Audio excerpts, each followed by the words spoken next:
ilaalcha ati fi qaddu addaata namaan fakkaata yeroo kana waa'ee kiyya maa yaadu jira kanaan duralee maa yaadaa ture waa'ee dura kiyya maa yaada waa'ee dabare maa yaadaara amma kana maa yaadu jira wanni anarraa hunda guddaa qabu maan hin dhadhine waaqan gaditti ilaalcha ofii kiyyaaf yaada ofii kiyyaaf qabu sani malee yaadota warra naannoo jiranu yaadota maatii kiyyaatu anarratti hin qaban hin danda'a yoo jetteellee sirrii jirtaa hin danda'u yoo jetteellee sirrii jirtaa namni hagam deemannaan namni haga ilaale san deema inni guddaan jireenya keetii wanni qajeelchu waaqan gaditti ilaalcha keeti.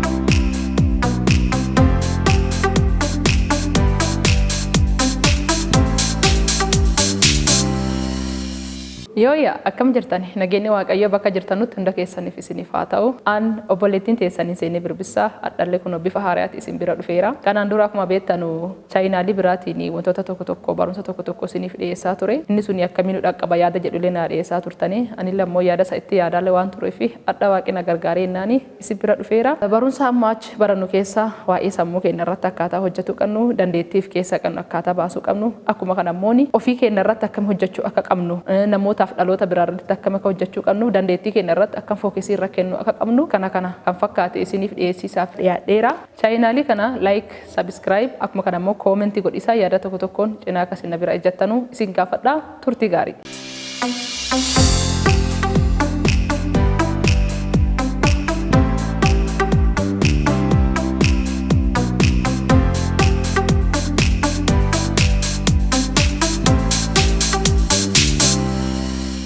Adamma wanni nuti ilaallu waa'ee ilaalcha ofii qabnu ka'ee irratti ilaalcha namni sii qabu don ta'in ilaalcha haalli sii qabu don ta'in ilaalchi waan ati dubbatu namooti naannoo kee jedhan sun sii qabu don ta'in ati duwwaan ilaalcha ofii qabu maaf jennaan inni guddaan jireenya keetii wanni qajeelchu waaqaan gaditti ilaalcha keeti dhukkuba sitti ta'uu danda'a ilaalchi keetii fayyina sitti ta'uu danda'a wanni sa'aatii 24 si qajeelchu waaqaan gaditti akkasiin jedhe ilaalcha keeti boolla kasi ka'uulle isaadha boolla kasi baasuulle isaadha dandeettii kee kasi himuulle isaadha dadhabbina kee gaafu gorsulle isaadha wanni nu amma harka guddaa kadha waan kanarra haasoo barbaadee fi ilaalcha kee sirreessitee innaa wanni biraa sirreessisu homaa rakkoon qaba harki guddaan ka jiru ilaalcha keetirra waa'ee ilaalcha ega dhunne yoona ilaalchaan dura waa'ee yaadatti haason yaad ilmi namaa akka malee humna namarratti qaba nama naasin hin jedhu namoota biraa odon ta'ini si'umarrattu humni guddaa wanni qabu yaada ati mataa keetii ofiif yaaddu sanidha wanni mana teessisee si boochisu waan namooti sin jedhu odon ta'ini waa ati ofiin jette wanni kaatee akka dandeettu beektee kaatee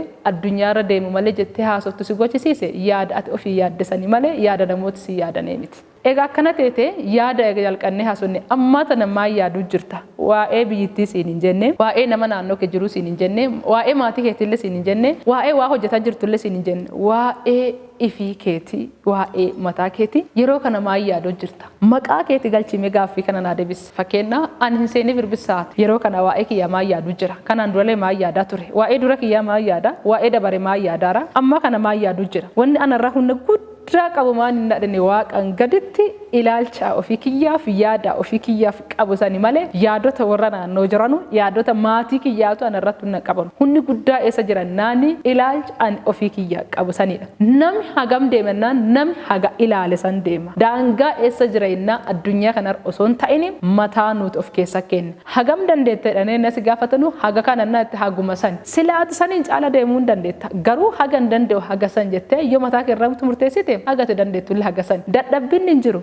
barreessan tokko maan jedhee hin danda'a yoo jetteellee sirrii jirtaa jedha hin danda'u yoo jetteellee sirrii jirtaa jedha wanni kun kanaan dura bitaan aggaltee turte maan jechuudha hin danda'a sirrii jirtaa hin danda'u sirrii jirta lamaanuu akkan sirrii ta'a lamaan keessa tokko sirrii ta'an beekani maaf ennaan mana barumsaalletti yeroo hedduu deebii yoo gaaffii nu gaafatanu dhugaa yookaan soba jedhedhani malee dhugaallee soballee jedhi hin jedhanu dhugaa yookaan soba tokko dhugaan jedhami waan beekamuuf asirra garuu barreessaan sun maan jedhe hin danda'a yoo jetteellee dhugaa jedha hin dandeettaadha hin danda'u hin jetteellee dhugaadha wanni kun aanallee gaaffii teete turte garuu yeroo muraasaan duuba deebii dhaggadheera isinillee wanni kun diqqoo bitaa isinii galtee addii qaba hin danda'a jettee yoo sammuu kee amansiitte sammuun kee waa ati jette waan dhaga'uufi sirrii hin dandeettaa hojjettaa hin danda'u jettee yoo sammuu hinte sammuu ammoo waa atitti hinte san qofa fudhattee gara alaa waan baasuuf hin dandeettu jedha kitaaba tokko dubbisaa ture The Secret of Book kitaaba jedhu maan jedha akka dandeettu sammuu keetti yoo hinte akkami akka dandeettu dandeettu sammuun keeti waan baay'ee diriirsee sitti himaadha. Akka hin dandeenye illee naati akkama kan dandeenye illee baay'isee sitti himaadha. Kana jechuun maal jechuudha? Wanni hedduun harka keerra jirti jechuudha. Waaqayyo waa hedduu harka keenya dabarsee kenne. Kana jechuun akka kitaaba qulqulluutti innaa laallu waaqayyo wantoota hunda dabarsee nuuf kennu isiniin jedhu sammuu keenya keessa kee isiniin jedhu barbaadeetti. Wanni nuti waaqa fakkaannuuni akka ifiitti akka bifa ifiitti kaa'e keessatti yaada sammuu keenya kana irra hojjetiisaan yaadii isaanii malee funnaan qannu kana ila qannu kana gurra keenya kanaanii miti. Bifa teenaan waaqa dhiisin waliyyuu fakkaannu kun gurraacha kun magaalaa kun diimaa bifa adda addaa jirra. Garuu maaliin jedhame yaada sammuu kanaa yaadee tolchiisaanii waan yaadanii raawwatiisa dandeessisaan humnoota akka kanaatiin fakkeenya isaati isa dandeenya. Eshi gaaffii kana sin gaafadha. Waaqayyoon miila keenya kana uume malee makiina garuu eentu uume? Makiina ka uume ilma namaati, miila ka uume ammoo waaqa gubbaati. Waaqayyoon nu uume nu ammoo wantoota hedduu uume. Kitaaba dhiyoo kana eebbifame baay'achuu qofaa fi uumamne kitaaba jedhu keessaa barumsoota kana argattanii waaqayyoon nu uume nu ammoo wantoota hedduu uume. Waaqi miila harka uume malee makiina hin uumne, saakilii hin uumne. Akkuma kana ammoo wantoota nuti amma keeyanneerru. Waaqi nafa keenya uume malee uffata keenya kana hin uumne. Waaqi nu uume malee wantoota nuti amma irratti ta'arru kana teessota kana hin uumne. Waaqi nu uumisaan garuu nurratti sadarkaa lammaffaa uumaa nu tolchiisaanii bifa isaa ka ittiin fakkaannu bitisaaf dandeettii tana nu keessa keeti nuun ammoo waa hedduu uume. Dandeettiin kun hundi eenyu keessa jira? Ilma namaa keessa jira. Wanti nu amma dhagginu xiyyaaraan kaasii wantoota argitu kamiyyuu fiilmii mana keessaa daa'attu akkuma kana ammoo reediyoo mana keessaa caqattu kana muluu waaqaa moti samayii gubbaa ka fideeru. Ilmi namaa sammuu ifiirratti fayyadamee kaayuuf karoora dhufe beekee akka danda'u amanee wantoota inni tolcha. Isa kana akka tolchuu danda'an amanuun dura jalqaba ilaalcha namni ifiif qabu murteessaadha. Ilaalchi nuuf ifiif qabnu hundi guddaa wanni nurra qabu sanidha. Akkuma hangafa isiniin jedhe wanni nu teessisee nu boochisu waan namni nuun jedhe nu fakkaata malee waan namni nuun jedheen caala waan nuti ofiin jenne. Wantooti jireenya kee keessatti humna qaban wanna namni siin jedhu wanna namni siin jedhu sun ati fudhatte malee yoo siin jedhan umuti kamidhantu. Jalqaba jechoota alaa dhufuun caala jechoota keessa keetti ati ifirratti amanteef keessa baachisanti murteessa. Kana jechuun maal jechuudha? Ani jettee kaatee annama akkasii annama akkana an akkana danda'a an akkana jettee wantoota ifirra hintu suni inni santi keessa ka jiru sanni input process output jedhanii akka kompiitara saayinsii warri baratanii akka nu barsiisaa turan isa keessa keenya jiru sani wanni nuti hojjechiisinye akkaataa nu baanyu santi hunda qaamalee ta'alaa tana dhufeetii miti hunda jalqaba nurra hona hagi ati baraka keessatti fudhattee irra deemtu haga namootaa fi haga haaloti sin jedha danda'ini haga ati fudhatu barbaade duwwaadha. Ilaalchi ati fi qaddu addaa tana maan fakkaata? Kenna an hin seene birbissa jedhee wannoota ifi kenna. Annama akkasiiti annama akkanaati awaan kana beeka awaan kana danda'a akka kana ta'a jedhee anachuu kana jedhee wanta an sheeppii godhee fi qabsiiseeru santi anarratti galgalaa ganama hunda qaba malee wantoota alaabaayif sagalee alaabaayee miti. Kanaafuu maan jedhuuf isin bira dhufeedha. Ilaalcha ifi keessanii qabdan yaada ofii keessaa qabdan bareecha kabaja alaa barbaadisaa miti kabaja harka keerra jira. Akkuma kana immoo wantoota alaa barbaaddu takkatti isin jirtu wanni hundinuu gara keessa keetii jira. Kitaabota adda addaa dubbistullee anillee dubbisee argeera garuma keetii keessa keetii si akeeka malee akkanaadha wanna dhuftee hagi kana dhanee namni si himuu danda'u hin jiru. Haga si uume ka beeku ka si uume kana qofa malee waaqa malee nami biraa haga keetiif dandeettii keessatti himu ijjumaayyuu yookaan gonkumaa himuu hin danda'u.